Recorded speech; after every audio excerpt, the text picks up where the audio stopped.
منان يا حنان يا منان يا حنان يا منان يا ديان يا سلطان يا ديان يا سلطان يا ديان يا سلطان يا ديان يا سلطان يا ديان يا سلطان يا ديان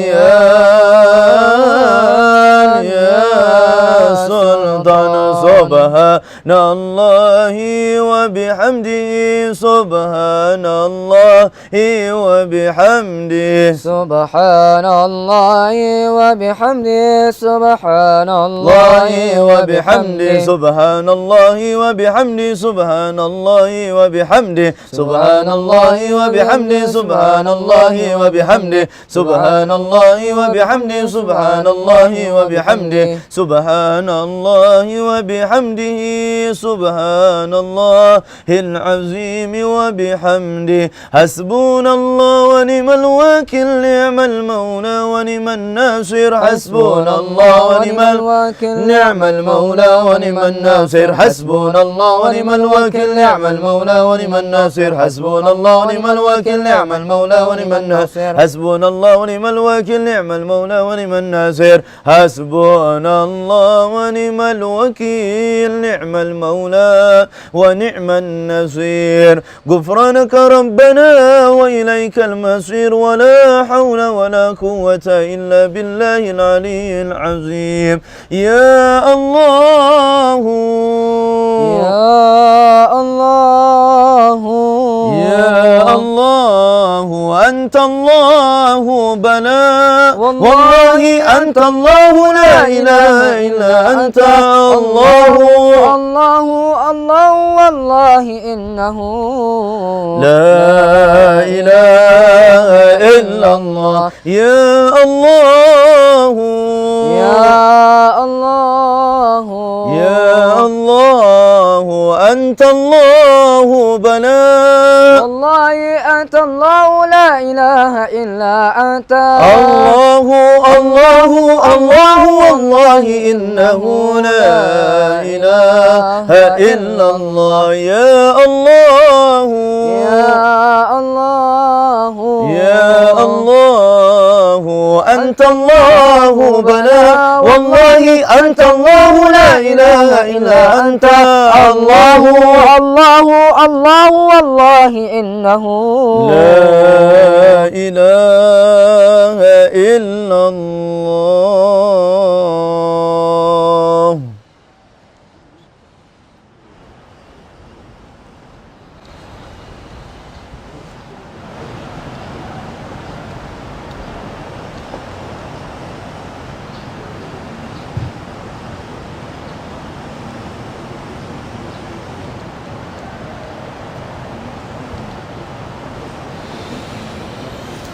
الفاتحة. أعوذ بالله من الشيطان الرجيم. بسم الله الرحمن الرحيم. الحمد لله رب العالمين. توصلا وتبركا ببركة ورد السكران نصوصا لحضرة الشيخ الإمام علي بن أبي بكر السكران رحمهم الله. الفاتحة. أعوذ بالله من الشيطان الرجيم. بسم الله.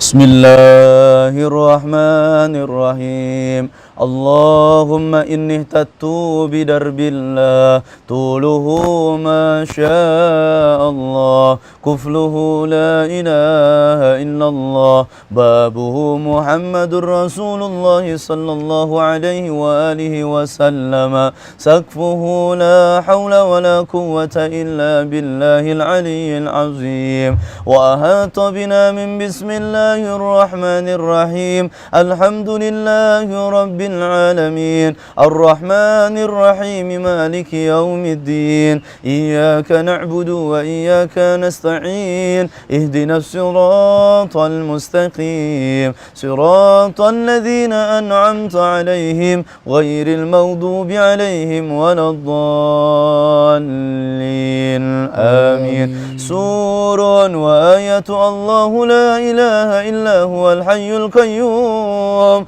لا تأخذه سنة ولا نوم له ما في السماوات وما في الأرض من ذا الذي يشفع عنده إلا بإذنه يعلم ما بين أيديهم وما خلفهم ولا يحيطون بشيء من علمه إلا بما شاء وسع كرسيه السماوات والأرض ولا يؤوده حفظهما وهو العلي العظيم بنا استدارت كما استدارت الملائكة بمدينة الرسول بلا خندق ولا سور من كل قدر مقدور وهزر مهذور ومن جميع الشرور تتارسنا بالله تترسنا بالله تترسنا بالله من عدونا وعدو الله من ساك أرس الله إلى قاء أرض الله صنعته لا تنقطع بألف ألف ألف لا حول ولا قوة إلا بالله العلي العظيم عزيمته لا تنشك بألف ألف ألف لا حول ولا قوة إلا بالله العلي العظيم اللهم إن أحد أرادني بسوء من الجن والإنس والهوس من بشر أو شيطان أو سلطان أو وسواس فاردد نذرهم في انتكاس وقلوبهم في وسواس وأيديهم في إفلاس وأوبكهم من الرجل إلى الرأس لا سهل يجدع ولا جبل يقطع بألف ألف ألف لا حول ولا قوة إلا بالله العلي العظيم وصلى الله على سيدنا محمد وآله وصحبه وسلم والحمد لله رب العالمين توسلا وتبركا ببركة دعاء استغفار رجب الفاتحة أعوذ بالله من الشيطان الرجيم بسم الله الرحمن الرحيم الحمد لله استقيموا صلاتنا بسم الله الرحمن الرحيم اللهم صل على سيدنا محمد وعلى آله وصحبه وسلم أستغفر الله العظيم أستغفر الله العظيم أستغفر الله العظيم الذي لا إله إلا هو الحي القيوم وأتوب إليه من جميع المعاصي والذنوب وأتوب إليه من جميع ما كره الله قولا وفعلا وسمعا وبصرا وخاطرا اللهم إني أستغفرك لما قدمت وما أخرت وما أسرفت وما أسررت وما أعلنت وما أنت أعلم به مني أنت المقدم وأنت المؤخر وأنت على كل شيء قدير اللهم إني أستغفرك من كل ذنب تبت إليك منه ثم عدت فيه وأستغفرك لما أردت به وجهك الكريم فخالته ما ليس لك فيه رضا وأستغفرك بما وعدتك به نفسي ثم أخلفتك وأستغفرك لما دعاني إليه الهوى من قبل الرخص مما استبه علي وهو عندك مهذور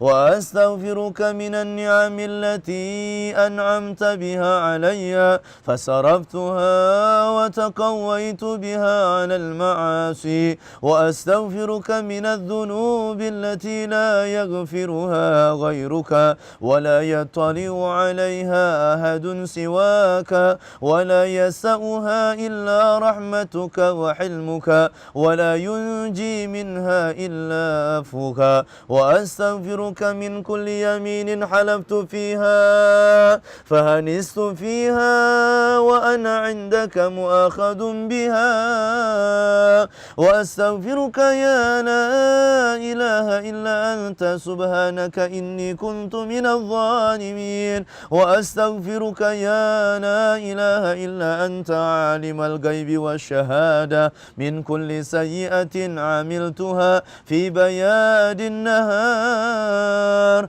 وسواد الليل في ملأ وخلأ وسر وعلانية وأنت إلي ناذر إذا ارتكبتها ترى ما آتيته من العصيان عمدا أو خطأ أو نسيانا يا حليم يا كريم أستغفرك يا لا إله إلا أنت سبحانك إني كنت من الظالمين رب اغفر لي وارحمني وتب علي وأنت خير الراحمين وأستغفرك من كل فريضة وجبت علي في آناء الليل وأطراف النهار فتركتها عمدا أو خطأ أو نسيانا أو تهاونا وأنا مسؤول بها ومن كل سنة من سنن سيد المرسلين خاتم النبيين محمد صلى الله عليه وآله وسلم فتركتها غفلة أو سهوا أو جهلا أو تهاونا قلت أو كسرت وأنا عائد بها وأستغفرك يا لا إله إلا أنت وحدك لا شريك لك سبحانك رب العالمين لك الملك ولك الحمد ولك الشكر وأنت حسبنا ونعم الوكيل نعم المولى ونعم النصير ولا حول ولا قوة إلا بالله العلي العظيم وصلى الله على سيدنا محمد وآله وصحبه وسلم تسليما كثيرا والحمد لله رب العالمين بسم الله الرحمن الرحيم إنا فتحنا لك فتحا مبينا ليغفر لك الله ما تقدم من ذنبك وما تأخر ويتم نعمته عليك ويهديك صراطا مستقيما وينصرك الله نصرا عزيزا وكان عند الله وجيها في الدنيا والآخرة ومن المقربين وجهت وجهي للذي فطر السماوات والأرض بسم الله الرحمن الرحيم نصر من الله وفتح قريب وبشر المؤمنين يا أيها الذين آمنوا كونوا أنصار الله كما قال عيسى بن مريم للحوارين من أنصار إلى الله قال الحواريون نحن أنصار الله الله لا إله إلا هو الحي القيوم لا تأخذه سنة ولا نوم له ما في السماوات وما في الأرض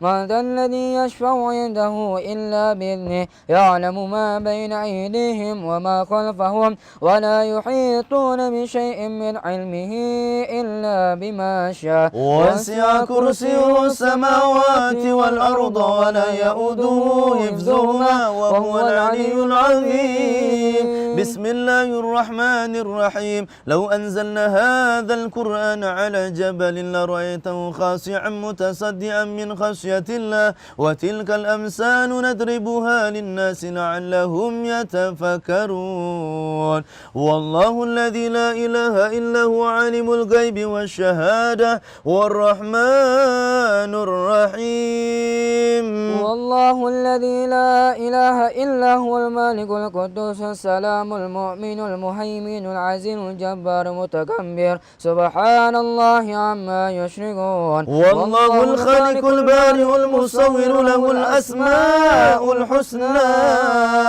يسبح له ما في السماوات والأرض وهو العزيز الحكيم. أعيذ نفسي بالله تعالى من كل ما يسمع بأذنين ويبصر بعينين ويمشي برجلين ويبتس بيدين ويتكلم بالشفتين. حصنت نفسي بالله الخالق الأكبر من شر ما أخاف وأهزر من الجن والإنس وأن يهدروني عز جاره وجلت ثناؤه وتقدست أسماؤه ولا إله غيره.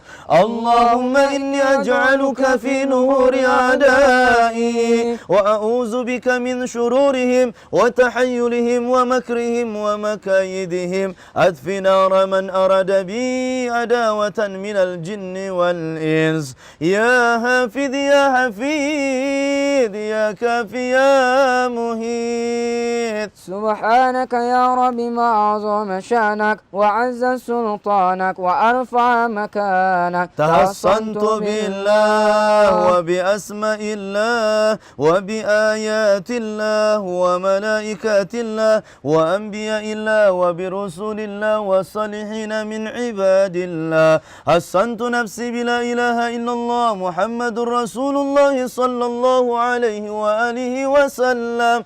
اللهم احرسني بعينك التي لا تنام واكنفني بكرمك الذي لا يرام وارحمني بقدرتك علي فلا أهلك وأنت ثقتي ورجائي يا غياث المستغيثين يا درك الهالكين. اكفني شر كل طارق يترك بليل أو نهار إلا طارقا يترك بخير إنك على كل شيء قدير. بسم الله أرقي نفسي من كل ما يؤذي ومن كل حاسد الله شفائي بسم الله ركيت. اللهم رب الناس أذهب الباس اشف أنت شافي وعافي أنت المعافي لا شفاء إلا شفاؤك شفاء لا يغادر سقما ولا ألما. يا كافي يا وافي يا حميد يا مجيد. ارفع عني كل تعب شديد واكفني من الحزن والحديد والمرض الشديد والجيش العنيد واجعل لي نورا من نورك وعزا من عزك ونصرا من نصرك وبهاء من بهائك وعطاء من عطائك وحراسة من حراستك وتأييدا من تأييدك يا ذا الجلال والإكرام والمواهب العظام.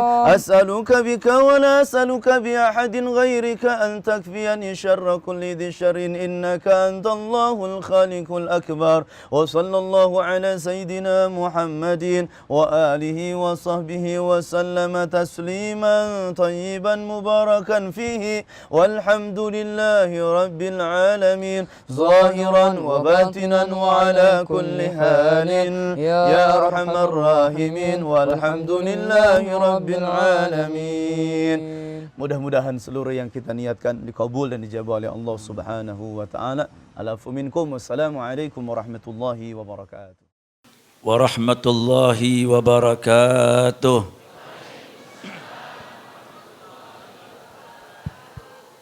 Alhamdulillahil karimil ghaffar ar-raufus sattar alladhi wafaqa ibadahu salihina ila dhikrihi wa ibadatihi ana al-layli wa atrafan nahar.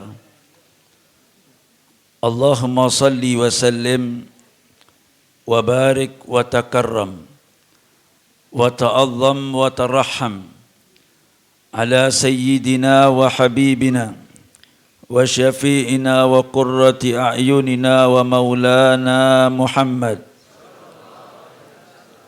al-fatihi lima ughliq wal khatimi lima sabaq nasiril haqqi bil haqq wal hadi ila siratikal mustaqim wa ala alihi wa sahbihi haqqa qadrihi wa miqdarihil azim.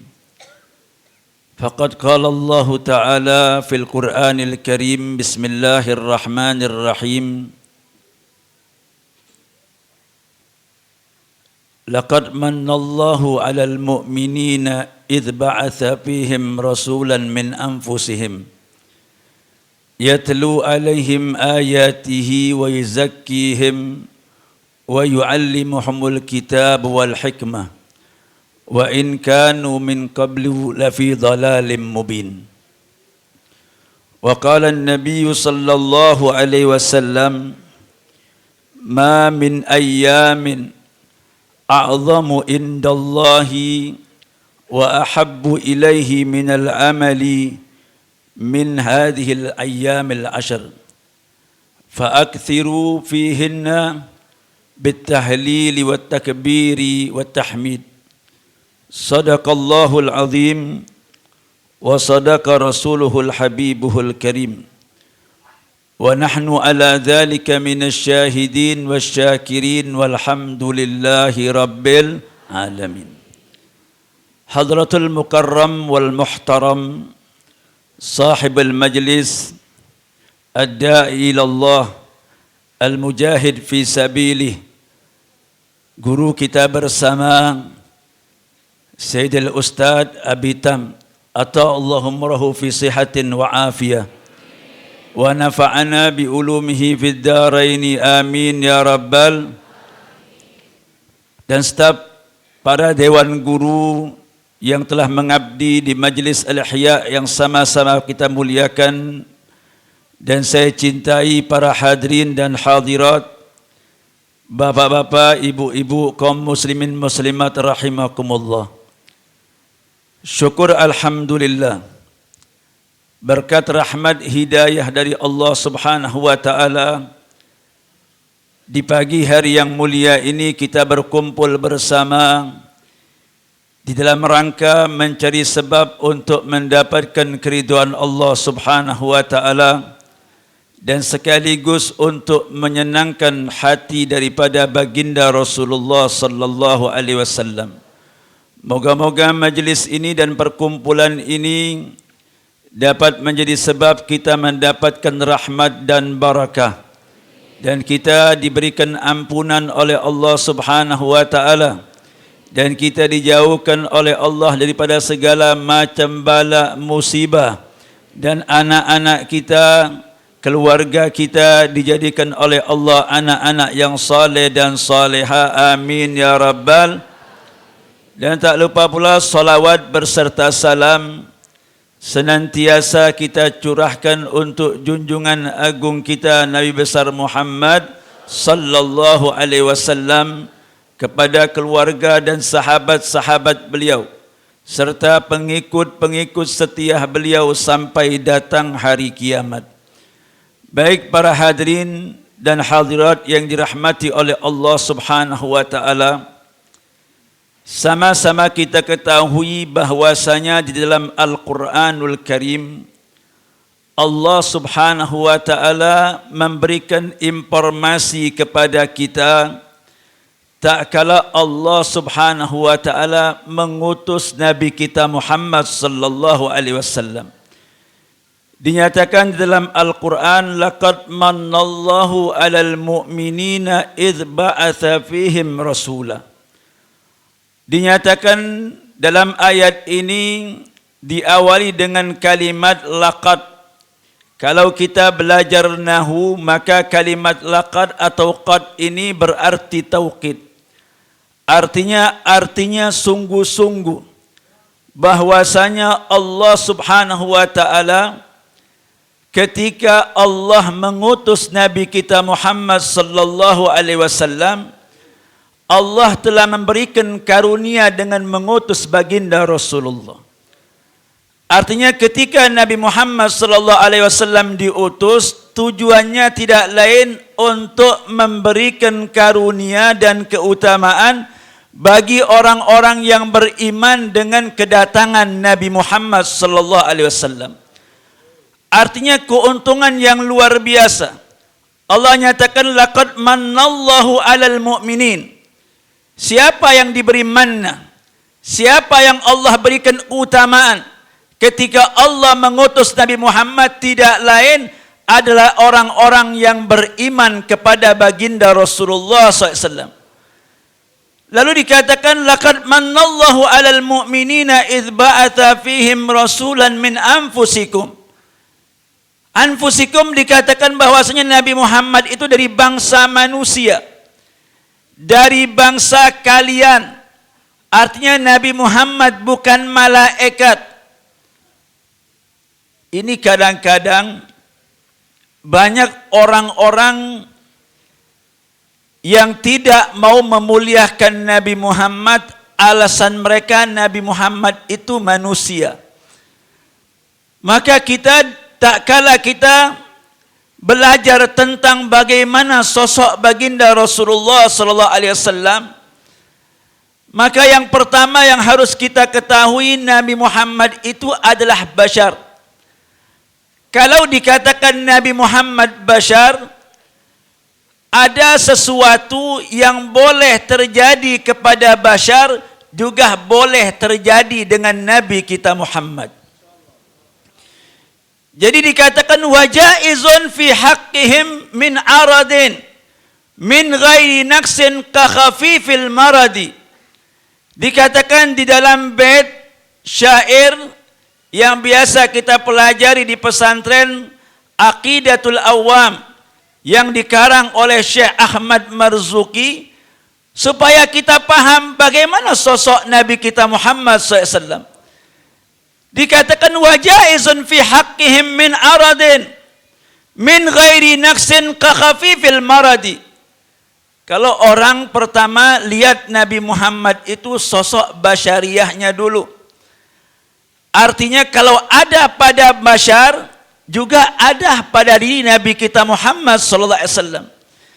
Maka ketika Nabi Muhammad dilahirkan oleh Allah, beliau dilahirkan dengan lengkap apa saja yang ada pada diri manusia. Maka dikatakan kenapa Nabi Muhammad ketika beliau di Isra Mi'rajkan oleh Allah, sebelum beliau di Isra Mi'rajkan oleh Allah, dikatakan ada hadzus syaitan yang diangkat oleh Allah. Artinya di dalam diri Nabi Muhammad ada bagian setan. Karena setiap manusia di dalam diri mereka ada bagian tempat setan itu bersemayam di dalam diri kita. Setan ini tidak bisa diusir kecuali dengan kita berzikir kepada Allah Subhanahu wa taala. Maka ketika Nabi Muhammad Isra wal Mi'raj, maka tempat itu diambil oleh Allah Subhanahu wa taala. Pertanyaannya, kalau Allah mau jadikan Nabi Muhammad seorang rasul, kenapa dari ketika Nabi Muhammad dilahirkan saja tidak dikasih hadzus syaitan? Maka itu jawabannya apa? Supaya Allah memberitahu apa saja yang ada pada diri manusia biasa, itu juga ada pada diri Nabi kita Muhammad. Lalu dikatakan Nabi Muhammad manusia. Manusianya Nabi Muhammad makan. Kita makan apa enggak? Kita kalau ngantuk, tidur, pertanyaannya Nabi Muhammad tidur apa enggak? Nabi Muhammad manusia. Beliau dikatakan beliau makan. Ya mungkin cara makannya berbeda dengan kita. Nabi Muhammad mengatakan nahnu qaumin la na'kulu hatta naju wa idza akalna ma nashba. Kami ini golongan manusia yang enggak bakal makan kecuali kami sedang lapar. Kira-kira sama enggak sama kita? Kita kalau makan ya enggak perlu lapar. Kapan aja ketemu makanan bisa kita makan. Baru dari rumah makan siang, baru keluar sebentar udah makan bakso. Artinya Nabi Muhammad makan, tapi makannya enggak seperti manusia biasa. Kemudian dilanjutkan wa idza akalna ma nashba. Kami kalau sudah makan, kami akan berhenti sebelum kenyang. Sama apa enggak? Kalau kita makan ya belum kenyang, ya belum puas, Bu, dihabisin semua asal masih ada. Kalau piringnya bisa dimakan ya sama-sama piringnya dimakan. Jadi ini kita mencontohkan supaya orang tahu jangan sampai keyakinan kita seperti orang jahiliyah. Kenapa orang jahiliyah nggak mau beriman kepada Nabi Muhammad? Karena orang jahiliyah mereka nggak terima kalau seorang nabi itu seperti manusia. Mereka kepengennya nabi itu seperti malaikat. Padahal Allah sudah katakan min anfusihim. Dalam ayat lain dikatakan min anfusikum, bahwa Nabi Muhammad itu seperti kalian, dari bangsa manusia seperti kalian. Apa yang bisa terjadi pada kalian bisa juga terjadi kepada Nabi Muhammad. Orang-orang jahiliyah mereka nggak mau terima. Mereka katakan mali hadzal rasul ya'kulut ta'am wa yamsi fil aswaq. Nabi kayak apa ini Muhammad? Kok dia makan? Kok dia jalan-jalan di pasar, dia berdagang? Padahal mereka nggak tahu Nabi Muhammad itu bashar, dia bukan malaikat. Jadi harus kita lihat pertama sifat basyariahnya baginda Rasulullah. Kemudian apapun yang tertimpa dengan manusia juga bisa tertimpa dengan nabi dan para rasul. Makanya dikatakan wajaizun fi haqqihim min aradin min ghairi naqsin ka khafifil maradi. Apa yang bisa menimpa seorang manusia bisa juga menimpa dengan seorang rasul. Kita contohkan Nabi Muhammad kalau terkena pisau berdarah apa enggak? Kita sama. Nabi Muhammad manusia. Beliau dipukul patah giginya.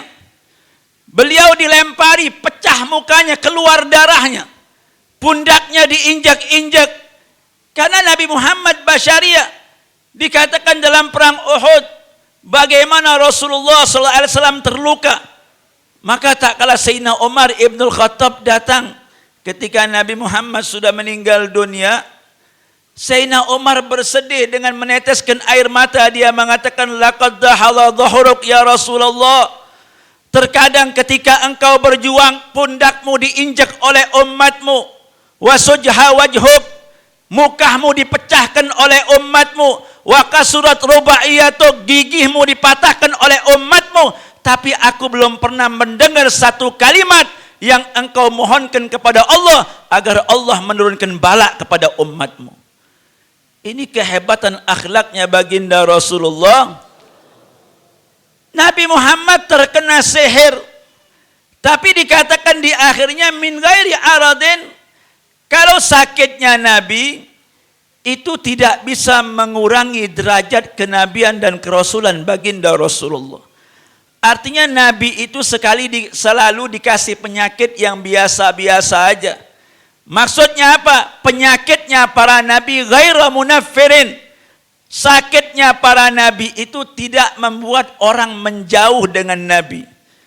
Makanya kita katakan nabi tidak ada yang punya penyakit kusta.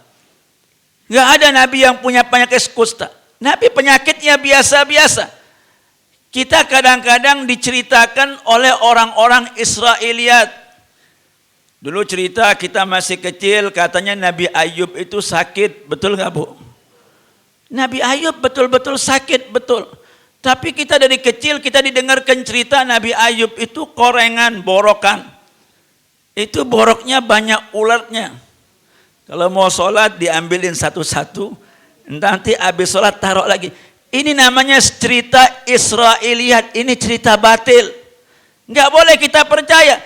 Betul Nabi Ayub diuji oleh Allah Subhanahu wa Ta'ala, tapi penyakit yang Allah timpakan kepada beliau tidak membuat umatnya lari daripada Nabi Ayub. Bagaimana beliau mau berdakwah kalau di tangannya ada ular, kalau di tangannya ada binatang belatung di tangannya?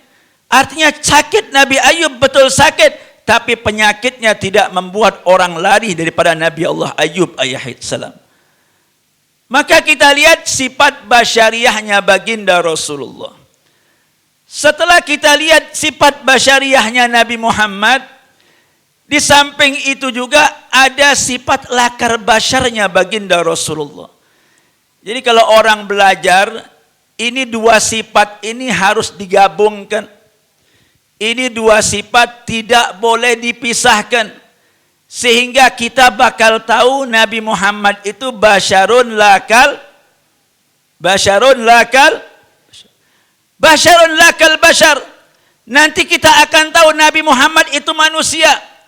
Segala macam yang ada pada manusia bisa ada pada diri baginda Rasulullah. Tapi ada sesuatu yang ada pada diri Nabi Muhammad yang tidak ada pada diri manusia biasa. Ini belajar baru ada basyarun lakal.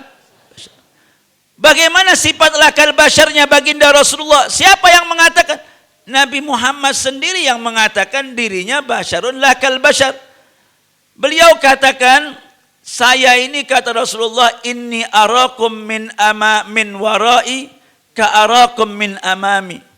Saya ini kalau lihat kalian di belakang, itu seperti saya lihat kalian di depan.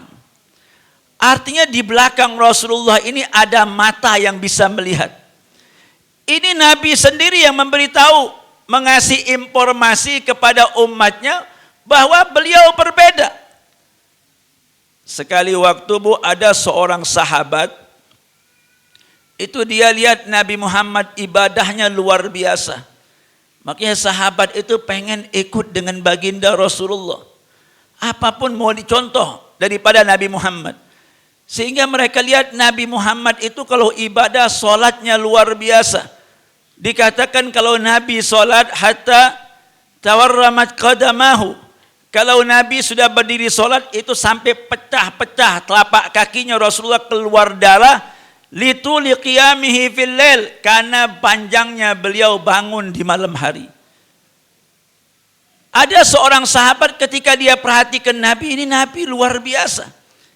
Sehingga mereka pikir kalau kami punya keluarga, saya enggak bisa seperti Nabi. Maka dia datang kepada Sayyidah Aisyah radhiyallahu anha, yang di saat itu beliau ingin melaporkan Nabi Muhammad sedang tidak ada di rumah. Dia mengatakan bahwasanya bilang sama Rasulullah, kami berniat untuk tidak menikah. Kenapa? Karena kalau kami menikah nanti waktu kami terganggu untuk ngurus istri kami. Kalau kami nikah, kami nanti terganggu untuk mengurus anak-anak kami. Sehingga kami enggak mau berkeluarga. Ketika Nabi Muhammad mendengar berita tersebut, Nabi Muhammad mengatakan, wallahi inni la atqakum lillah wa akhsyakum lillah. Kata Rasulullah, aku ini orang yang paling bertakwa daripada kalian. Dan aku orang yang paling takut kepada Allah daripada kalian. Walakinni akulu wa asumu wa abturu wa uzawwijun nisa. Walaupun aku paling bertakwa, paling hebat ibadahnya, paling takut kepada Allah, aku makan dan minum, aku berpuasa, kata Rasulullah, dan aku pun tidur, dan aku menikah dengan wanita-wanita. Artinya, lalu sahabat itu mengatakan, Nabi melakukan puasa wisol. Puasa wisol itu puasa yang enggak buka-buka, Bu. Nyambung-nyambung terus. Sahabat pengen juga, ini kehebatan sahabat, apa aja yang Nabi lakukan pengen ikut. Tapi Nabi ngelarang, kata Rasulullah, kalian jangan ikut aku. Ya Rasulullah, bagaimana jangan ikut? Kami lihat engkau puasa wisol, lalu kami ingin contoh engkau. Nabi mengatakan, lastu kahayatikum, aku ini enggak seperti kalian. Abitu inda rabbi yut'imuni wa yaskin. Aku selalu berada di sisi Allah, di sisi Tuhanku. Allah selalu memberiku makan dan memberiku minum. Jadi ada keterangan dari Nabi Muhammad yang menunjukkan beliau itu basyarun lakal basyar. Jadi kalau ada paham yang hanya melihatkan Nabi Muhammad hanya basyariahnya saja, maka paham tersebut mengadopsi paham orang-orang Nasrani atau orang-orang kafir Quraisy. Betul apa enggak? Manusia Nabi Muhammad udah mati, ya udah nggak usah disebut-sebut lagi. Apa bedanya itu paham dengan Abu Jahal, betul nggak? Apain Nabi Muhammad manusia seperti kita.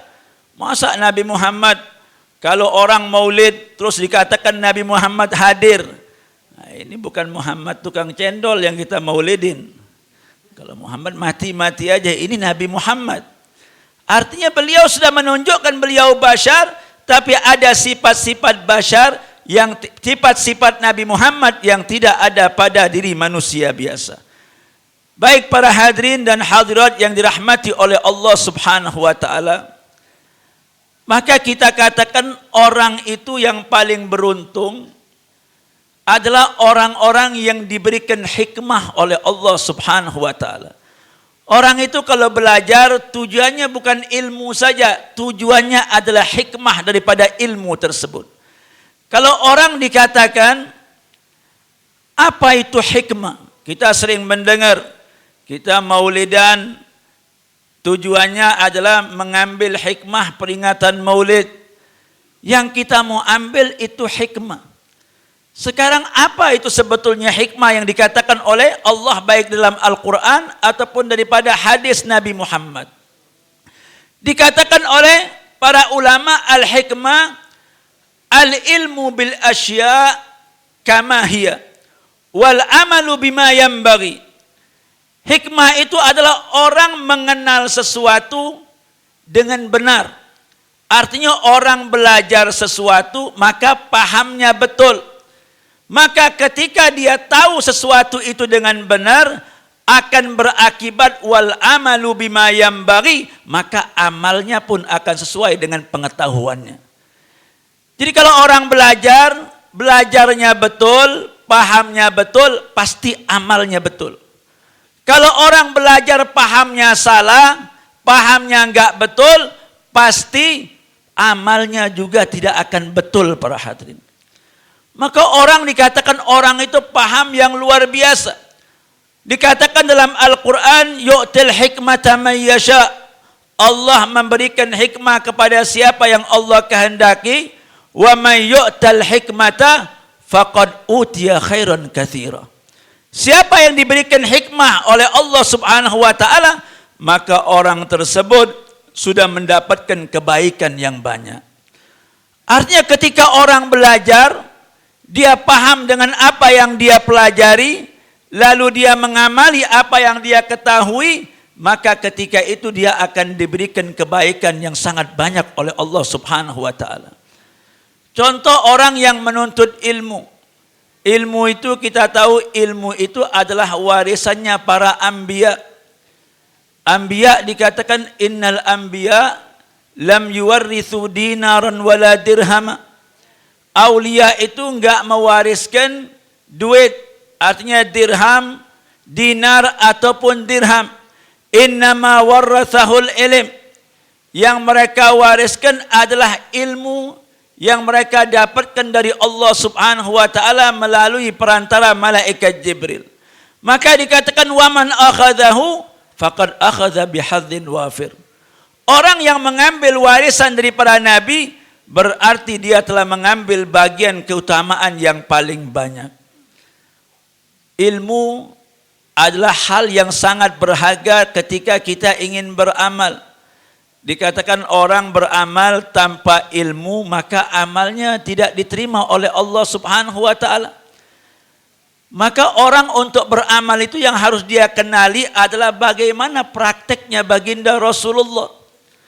Orang kadang-kadang salah kaprah. Dia belajar ilmu, belajar Al-Quran, dia belajar hadis, lalu mengambil paham sendiri, dia tanpa melihat sejarah Nabi Muhammad bagaimana Rasulullah mempraktekkan ini agama. Mereka enggak tahu karena mereka anti dengan sejarah baginda Rasulullah, sehingga mereka mengambil dalil, melaksanakan dalil bukan sebagaimana mestinya.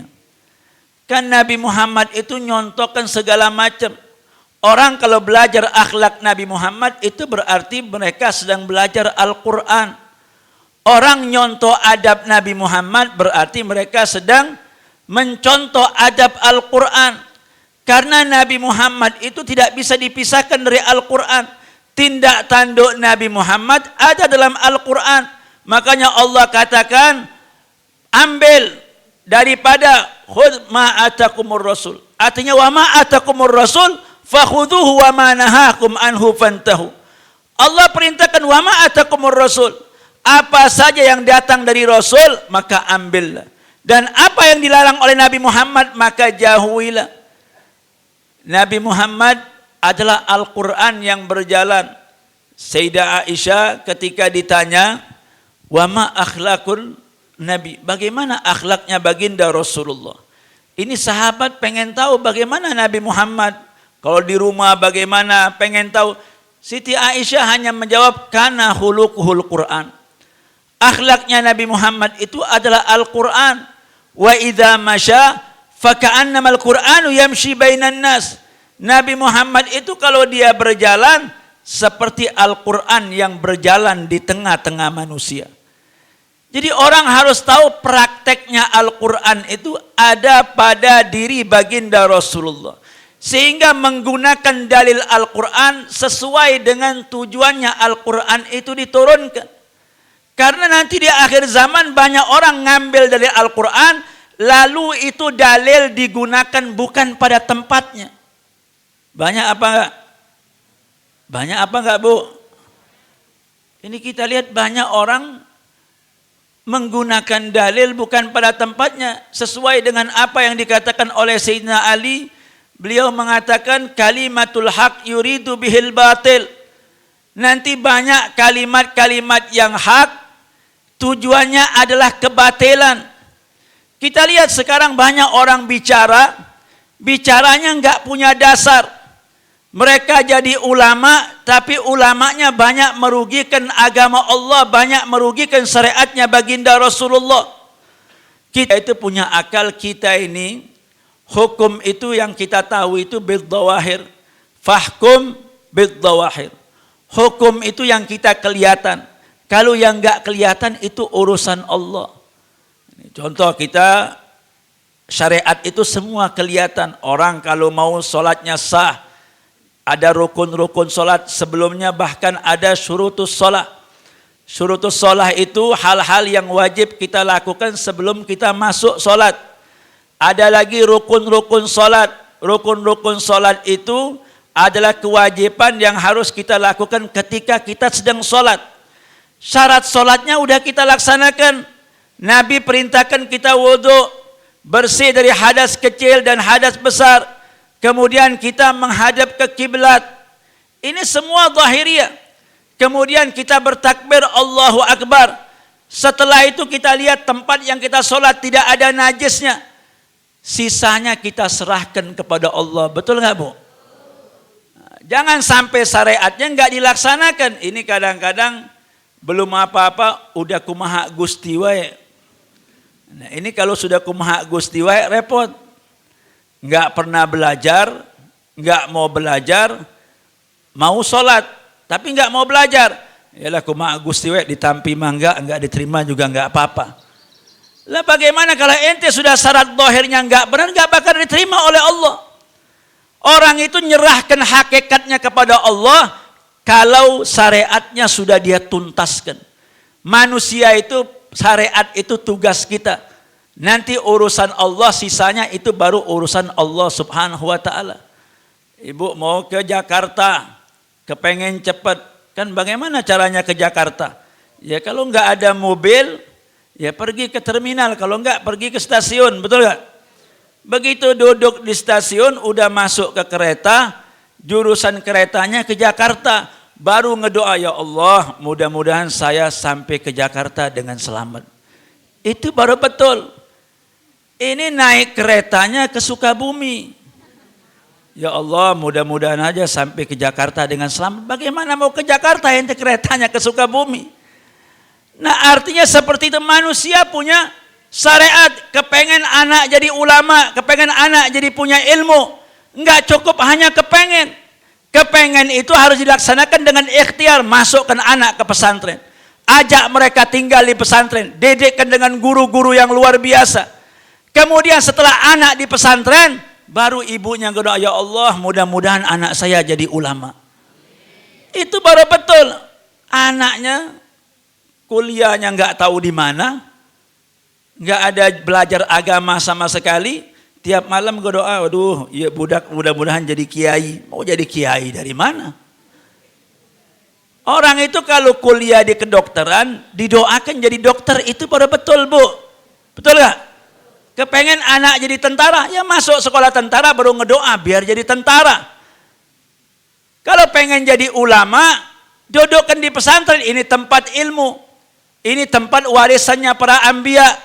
Ini kiai-kiai, ulama-ulama, pewaris para nabi. Maka dudukkan anak di tempat tersebut. Sisanya bawa ngedoa kepada Allah. Karena kita nggak tahu takdir kita nggak ada yang tahu. Jadi tugas kita yang pertama, kita berikhtiar. Ikhtiar itu tugas kita. Tapi rezeki semua karunia itu urusan Allah subhanahu wa ta'ala. Kita nggak bisa manusia ikhtiar. Yang namanya rezeki dikatakan itu kejutan dari Allah subhanahu wa ta'ala. Kadang-kadang kita berikhtiar wajib. Tapi kita nggak bisa mengandalkan ikhtiar kita. Ikhtiar itu tugas kita. Nanti Allah bisa kasih kita rezeki dari mana aja, bukan dari ikhtiar kita. Kalau kita berkeyakinan bahwa rezeki kita dari ikhtiar kita, berarti kita mengecilkan kunci keberkahan Allah. Berarti kita mengecilkan fadilah Allah. Kalau hanya kita tergantung dengan ikhtiar. Ikhtiar itu wajib, kalau rezeki biar urusan Allah, dari mana aja Allah bisa datangkan. Jadi kalau ada perasaan, wah saya mesti begini supaya dapat begini. Ente sudah mengecilkan fadilah dari Allah. Seakan-akan rizki ente hanya dari usaha ente. Padahal enggak begitu. Wajib kita berusaha biar Allah punya pembendaharaan, kekayaan Allah, khazain Allah akan diberikan kepada kita dari mana aja jalannya. Saya contohkan, kalau orang pergi haji atau umroh, salah satu rukun umroh haji itu ada yang namanya sa'i. Sa'i itu adalah orang lari-lari kecil dari Sofa ke berapa kali? 7 kali.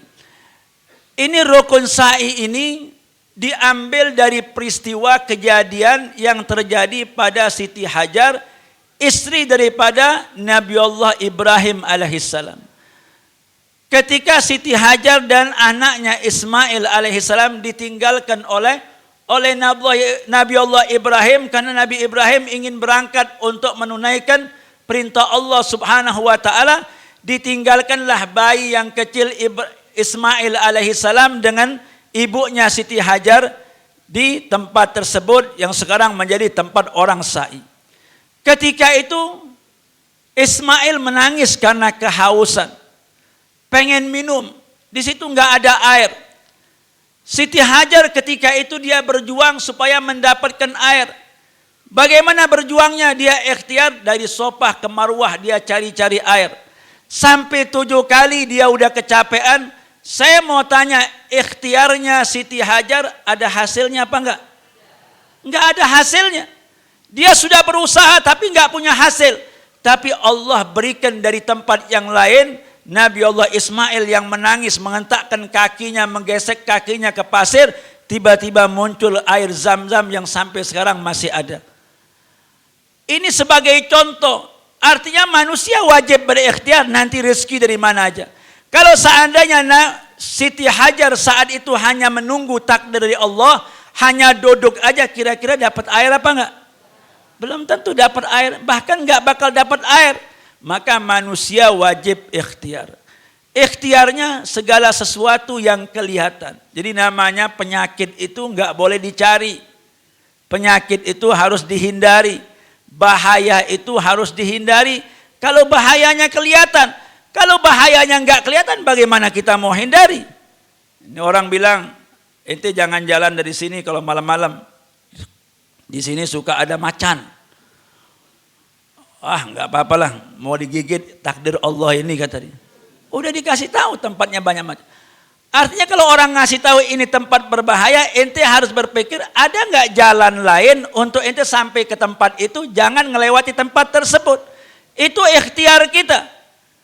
Kalau masih ada jalan lain, maka ente wajib menempuh jalan lain yang ente anggap lebih aman.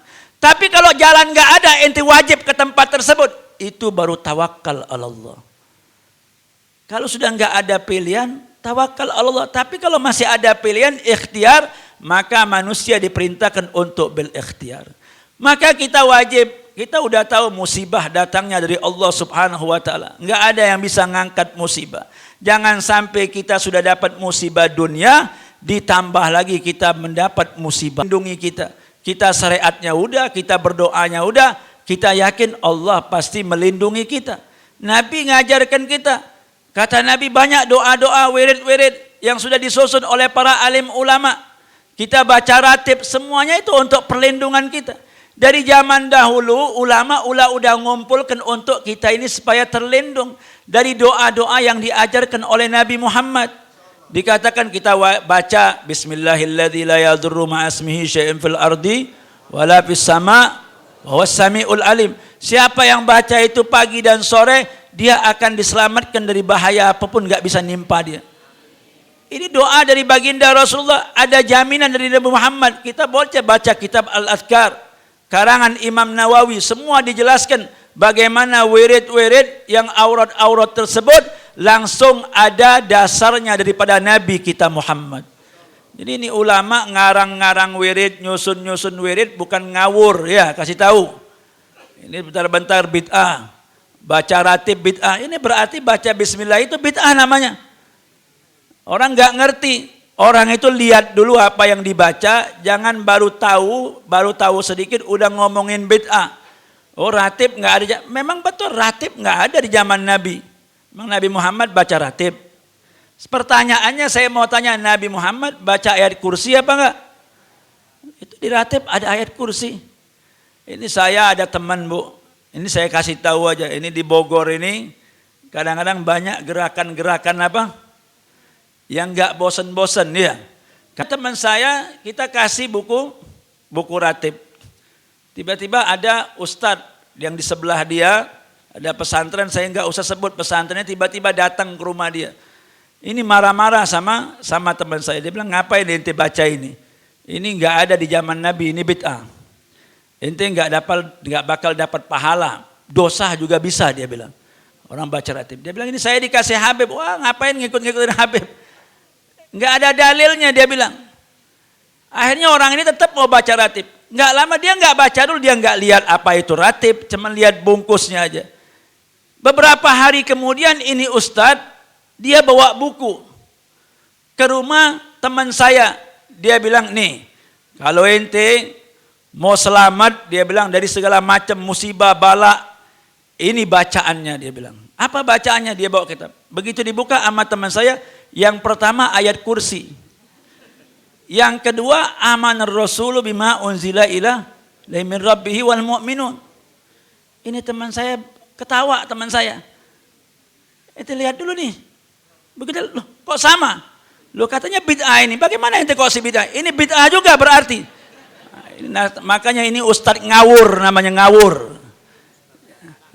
Jangan diikutin ustadz ngawur-ngawur. Diunjukin dulu, baca dulu, baru tahu nggak ada dalilnya apa. Lihatin dulu. Jangan lihat nama, langsung marah-marah.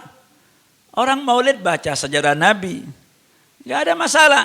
Jadi orang wirid juga, semua wirid-wirid itu datang dari Nabi Muhammad. Itu baca kitab Adhkar.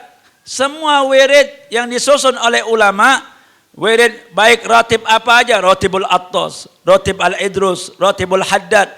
Semua ada dalilnya, kalau kita mau belajar kita cari dalilnya. Makanya kita umat Islam ini, kita dari zaman dahulu diajarin praktek.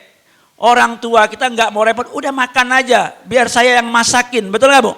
Ente nggak usah nyari-nyari, ini makan makanan enak, kami udah makan dan udah sukses. Itu orang tua kita begitu. Jangan gara-gara orang tua kita nggak jelaskan, terus ada ustadz bilang nggak ada dalil, kita nggak bisa jawab. Ya saya ikut orang tua saya. Kita yakin, walaupun kita bilang saya ikut orang tua kita, bahwa tidak ada amalan orang tua kita yang tidak ada dalilnya baik dari Al-Quran ataupun sunnah Nabi Muhammad. Itu yang kita tahu, karena amalan salaf itu memang kadang-kadang nggak dijelaskan. Kita dari kecil cuman diajak aja, betul nggak Bu? Yuk ziarah kubur sini, diajak bapaknya. Ziarah kubur. Habis ziarah ke makam wali, datang ke rumah ustadz minta air, Ustadz tolong bacain, betul nggak? Itu ngerekam kita dari kecil, direkam oleh anak-anaknya. Oh bapak saya ngajak saya ke Kiai Fulan, ngajak saya ke Habib, airnya ditiupin sama Habibnya.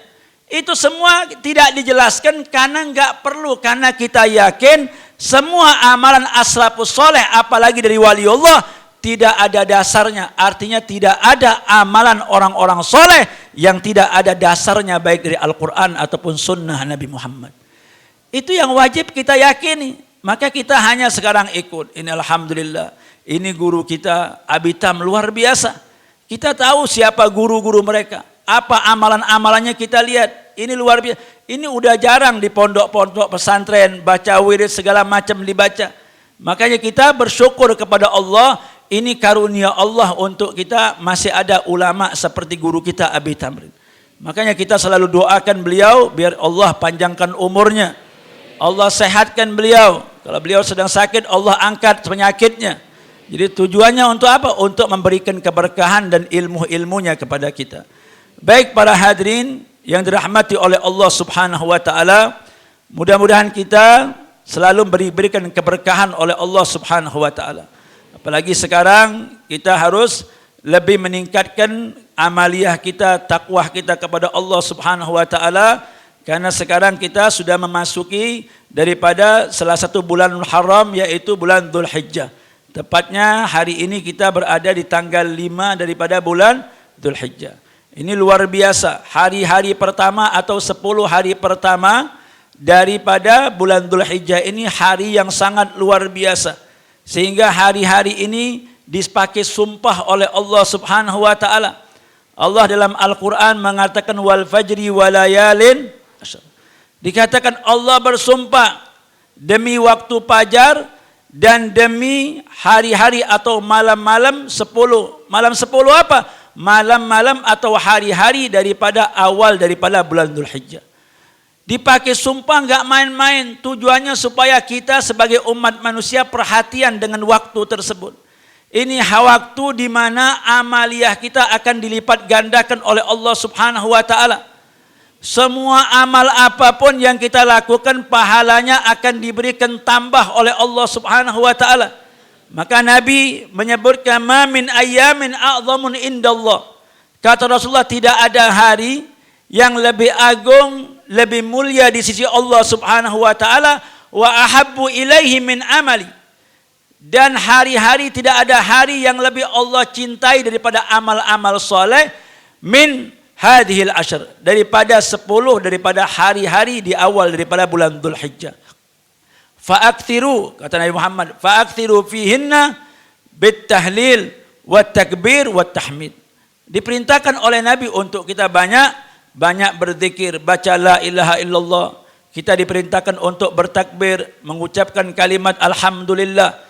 Ini luar biasa. Untuk apa? Untuk kita memanfaatkan 10 hari daripada bulan Dzulhijjah. Orang yang puasa di bulan ini pahalanya dilipat gandakan oleh Allah. Terutama nanti puasa hari Arafah. Orang yang puasa di hari Arafah itu diampuni oleh Allah dosanya 2 tahun. Tahun yang dulu sama tahun yang bakal datang diampuni. Sauma Arafatin yukaffiru sanatin. Bahwasanya orang yang berpuasa di hari Arafah. Jadi orang diperintahkan kita puasa Arafah. Jadi didahului misalnya tanggal 8 kita berpuasa. Puasa tarwiyah kemudian Arafah. Orang yang puasa Arafah dikatakan oleh Nabi Muhammad dosanya diampuni, dosa yang tahun dulu, dosa yang bakal datang. Ya, artinya bukan dosa yang belum kita lakukan diampuni oleh Allah. Ini kadang-kadang pikirannya ke depan, oh kalau gitu nggak apa-apa kita dosa. Artinya orang diampuni dosa yang bakal datang itu, dia akan dijaga oleh Allah dari dosa. Sekalipun dia berdosa, dia langsung akan dibukakan pintu taubat oleh Allah. Jadi artinya kita dijaga oleh Allah dengan kita berpuasa Arafah. Jadi manfaatkan waktu yang luar biasa, tidak ada amalan-amalan yang lain. Pokoknya kita khususkan beramal, mau sedekah di bulan ini luar biasa. Orang sholat sunnah di bulan ini luar biasa. Orang berpuasa juga luar biasa. Pokoknya semua amalan-amalan yang baik yang dilakukan di pertama 10 hari daripada bulan Dzulhijjah ini akan diberikan pahala yang luar biasa oleh Allah Subhanahu wa taala. Jadi mudah-mudahan kita bisa memanfaatkan waktu ini dengan sebaik-baiknya. Jadi kita diberikan kesehatan oleh Allah, dibantu oleh Allah. Kita berdoa Allahumma a'inna ala dzikrika wa syukrika wa husni ibadatik. Supaya kita selalu dibantu, ditolong oleh Allah agar kita menjadi orang yang selalu berzikir, menjadi orang yang selalu bersyukur, menjadi orang-orang yang beribadah dengan baik, artinya ibadahnya dengan ilmu. Jadi kalau zikir ini luar biasa amalan zikir ini Bu. Zikir itu bisa mengusir syaitan. Orang yang tidak berzikir, nanti Allah akan temankan dia dengan setan. Jadi di dalam setan itu bisa lari dengan orang itu berzikir.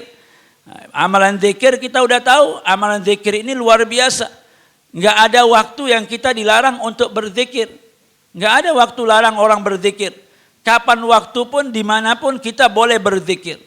Nah, ini ulama bilang amalan zikir ini luar biasa. Jadi kalau kita zikir, enggak ada tempat dan waktu yang kita dilarang untuk berzikir. Kalau amalan yang lain mungkin ada waktu yang kita dilarang. Kita puasa, hari raya enggak boleh puasa. Betul enggak? Kita rajin sholat, ada waktu yang kita enggak boleh sholat. Habis asar enggak ada sunnah sholat ba'dal asar. Kalau orang sholat sunnah ba'dal asar nanti enggak dapat pahala. Jadi artinya kalau amalan zikir tidak ada waktu kita untuk dilarang oleh Allah untuk berzikir. Jadi orang-orang yang selalu berzikir, dia akan dalam lindungan Allah Subhanahu wa taala. Orang baca la ilaha illallah, la ilaha illallah hisni. Kata Allah, la ilaha illallah itu adalah bentengku. Wa man dakhala hisni amina min adzabi. Orang yang masuk ke bentengnya Allah, maka dia akan selamat daripada azabnya Allah Subhanahu wa taala. Jadi kita mudah-mudahan kita bisa laksanakan dengan baik. Nanti di waktu hari raya kita juga bisa beribadah dengan sebaik-baiknya. Kalau kita punya rezeki, kita punya kelebihan, kita berkorban, di hari raya dan juga di hari-hari tasyrik. Kita diperintahkan untuk menyembelih hewan korban dengan dasar ketakwaan kita kepada Allah Subhanahu wa taala. Jadi artinya kurban itu artinya mendekatkan diri kepada Allah. Al-udhiyah artinya adalah pengorbanan. Jadi kalau orang berkorban dengan rezeki yang Allah berikan kepadanya, maka dengan korban tersebut tujuannya tidak lain untuk mendekatkan diri kepada Allah, biar mereka yang berkorban menjadi orang-orang yang bertakwa kepada Allah. Jadi yang sampai itu bukan dagingnya, bukan darahnya, tapi nilai takwa kita kepada Allah Subhanahu wa taala. Jadi kalau kambing buat 1 orang. Kalau sapi buat 7 orang. Jadi mudah-mudahan kita diberikan rezeki. Karena menurut Imam Syafi'i ini kurban ini hukumnya sunnah muakkad. Artinya sunnah muakkad, sunnah yang ditekankan, sunnah yang tidak pernah ditinggalkan oleh baginda Rasulullah. Jadi Nabi setiap tahun beliau selalu berkorban. Jadi kita juga berusaha. Kalau kita diberikan, mudah-mudahan rezeki kita diberikan oleh Allah. Maka Nabi mengatakan waman lahu sa'atun walam yudhahi walam yaqrabanna musallana. Kata Nabi, orang-orang yang diberikan keluasan rezeki tapi dia tidak mau berkorban, maka dia jangan dekat-dekat tempat solat kami. Artinya apa? Ketika orang dapat pahala, orang-orang solat, orang-orang bersenang-senang, mereka yang tidak berkorban dengan sengaja, mereka enggak dapatkan pahala tersebut. Mereka tidak mendapatkan kesenangan. Di hari raya tidak ada amalan yang paling afdal kecuali orang yang menumpahkan hewan korbanan, artinya menumpahkan darah hewan korban untuk mendekatkan diri kepada Allah. Enggak ada amalan yang lain. Jadi kalau kita ditanya hari raya Idul Adha amalan apa yang paling baik? Tidak ada amalan lain kecuali orang yang menyembelih hewan korban. Jadi mudah-mudahan kita diberikan rezeki oleh Allah Subhanahu wa taala. Ada cerita tadi kalau sapi untuk berapa orang? Kalau 8 orang boleh gak Bu? Hah? Gak boleh. Iya. Dulu ada cerita Bu, ada orang kaya, tapi rada blow-on sedikit. Tapi setiap tahun mau korban, bawa sapi ke rumah kiai. Nah, kebetulan waktu itu dia anggota keluarganya nambah. Tadinya 7, dia sama istrinya, sama 5 anaknya. Ternyata ini salah satu anaknya sudah melahirkan, ada cucunya 1. Jadi jumlah di rumah itu berapa orang Bu? 8 orang. Dia kepengen 1 sapi 8 orang. Karena dia bilang tanggung ini anak saya 1, cucu saya masa enggak ikut, dia bilang. Datang ke rumah kiai, semua kiai bilang enggak bisa. Orang kiai nurutkan syariat, ini sudah ada hukumnya bahwa 1 sapi buat, dia enggak mau terima. Gak bisa, dia bilang, kan saya kan tanggung, kan saya kan 8 orang, masa enggak boleh? Ya enggak boleh kata kiainya. Akhirnya kambingnya dibawa-bawa muter karena enggak ada kiai yang mau terima. Sapi enggak mau terima. Dia bawa muter di kampung, dia udah bawa 8 nama untuk dikorbankan ini. Tetap ditolak. Akhirnya ada seorang kiai, dipanggil sama kiainya, ente masalah ente apa? Enggak, dia bilang ini saya kan anggota, keluarga saya ada 8 orang. Saya ini punya sapi. Saya kepengen ini sapi untuk 8 orang. Kata kiai itu udah nanya sama kiai, sudah saya tanya semua, saya kampung sudah tanya. Sekampung saya sudah tanya, apa jawabnya? Kata kiai itu enggak bisa, karena sapi untuk 7 orang. Udah bawa tempat saya, kalau tempat saya boleh dia bilang. Kata kiai yang satu, kalau tempat saya boleh. Wah ini baru ajengan nih, bener nih kiai katanya. Dibawalah sapinya ke rumah kiai tersebut. Mana sapinya dibawa? Sekarang semua anggota keluarga inti bawa ke sini. Dibawalah semua anggota. Rupanya ada satu kan masih kecil. Kata kiainya, ini orang kalau korban, nanti di yaumul qiyamah ini hewan korban bisa jadi tunggangan kita. Saya lihat ini anak ente ini yang satu ini masih kecil. Dia kalau naik sapi begini dia nggak bisa. Terus bagaimana? Ya harus pakai tangga. Loh, tangganya gimana? Ya kambing satu buat tangganya. Wah, kalau begitu mah nggak masalah kiai. Ini ambil sapinya, besok saya bawain kambingnya. Nah, itu.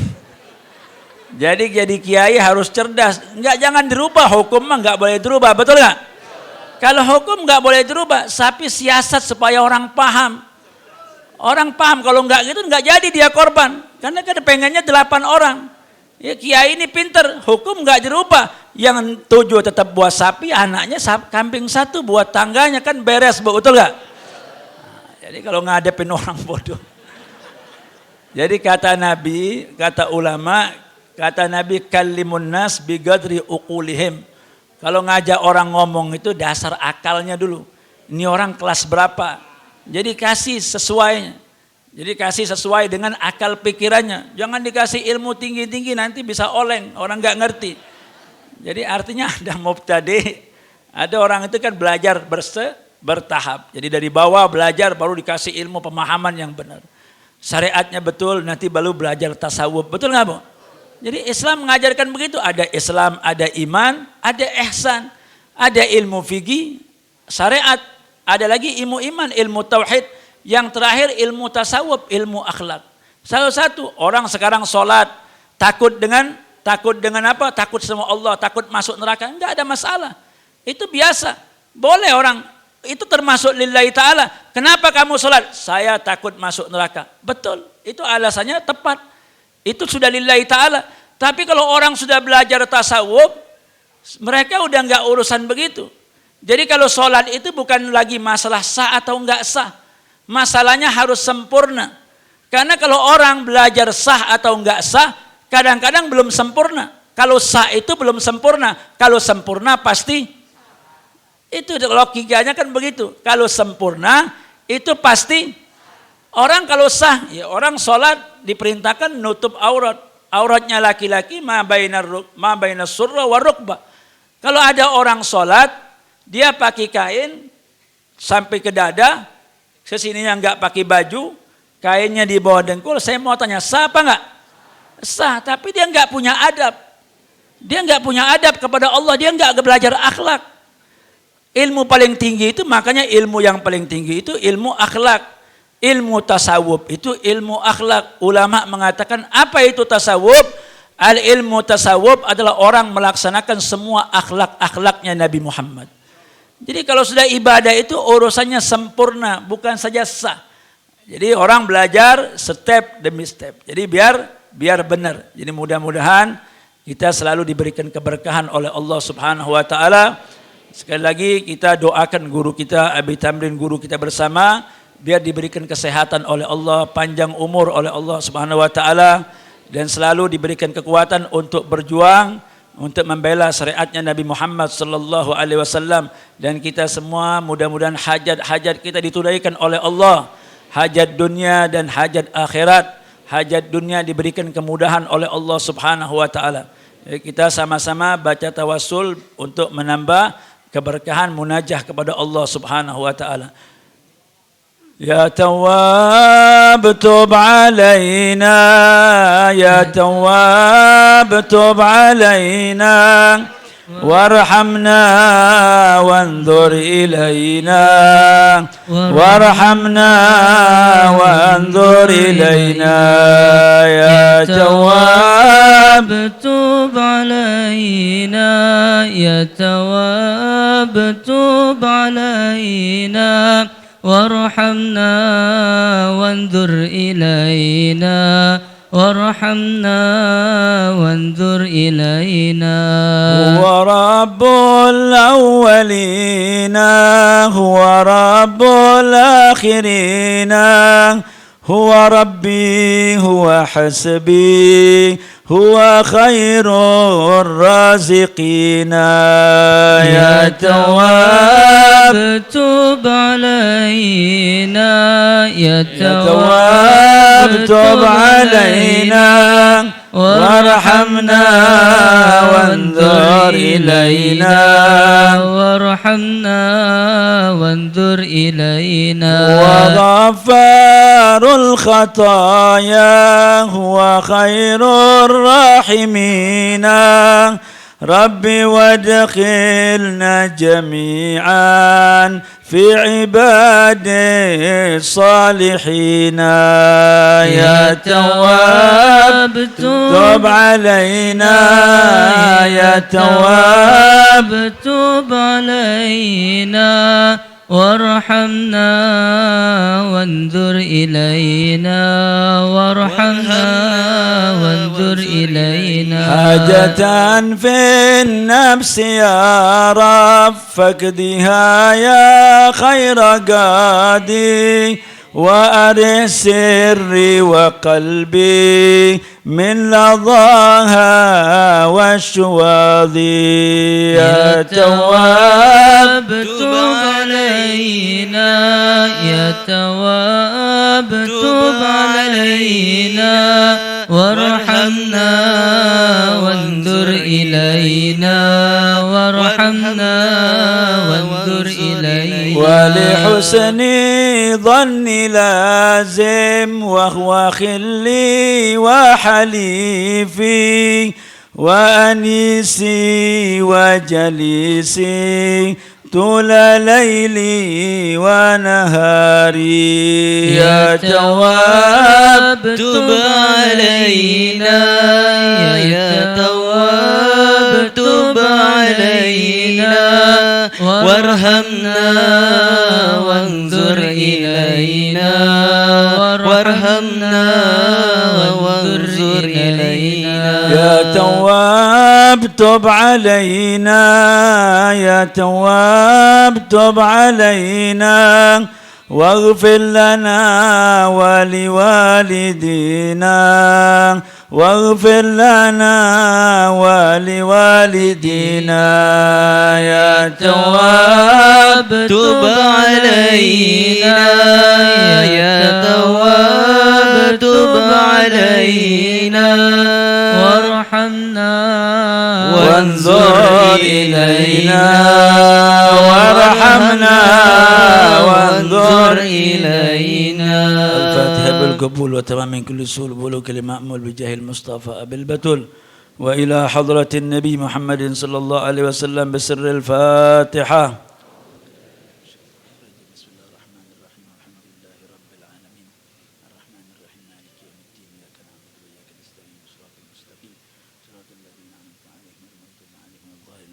بسم الله الرحمن الرحيم الحمد لله رب العالمين حمدا شاكرين حمدا ناعمين حمدا يوافي نعمه يكافئ مزيدا يا ربنا لك الحمد كما ينبغي لجلال وجهك الكريم ولعظيم سلطانك اللهم صل وسلم على سيدنا محمد عبدك ورسولك النبي الأمي وعلى آله وصحبه وبارك وسلم اللهم اجعل جمعنا هذا جمع المرحوما وتفرقنا من بعده تفرقا معصوما اللهم لا تجعل فينا ولا منا ولا معنا شقيا ولا محروما اللهم أرنا الحق حقا وارزقنا اتباعه وأرنا الباطل باطلا وارزقنا اجتنابه. اللهم إنا نسألك علما لدني ومشرف الصافي الهني يا وهاب يا غني.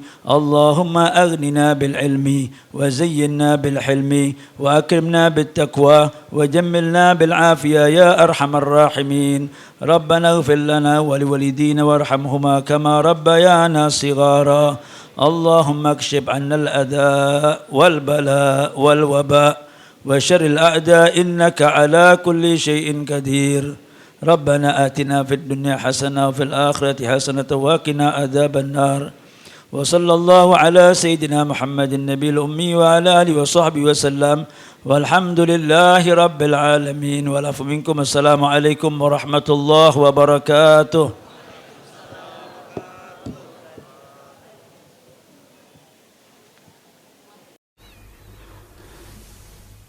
إذا شئت الحياة هدى وادنا فهذا مجلس الإحياء فينا ينادي كل من يرجو فلاحا ونيل رضاء رب العالمين. وفينا هجة الإسلام يهدي بإحياء ونهج العابدين. ومن لم يحيي ظلمته بنور أقام حياته جسدا وطينا بليل دون بدر أو نجوم كليل المدلجين اليائسين. فقوموا واملأوا الدنيا ضياء بسنة هدي خير المرسلين عليه وآله وصحبه طرا صلاة الله دهر الداهرين بتسليم عليه بلا نفاد كما يبقى نعيم الخالدين.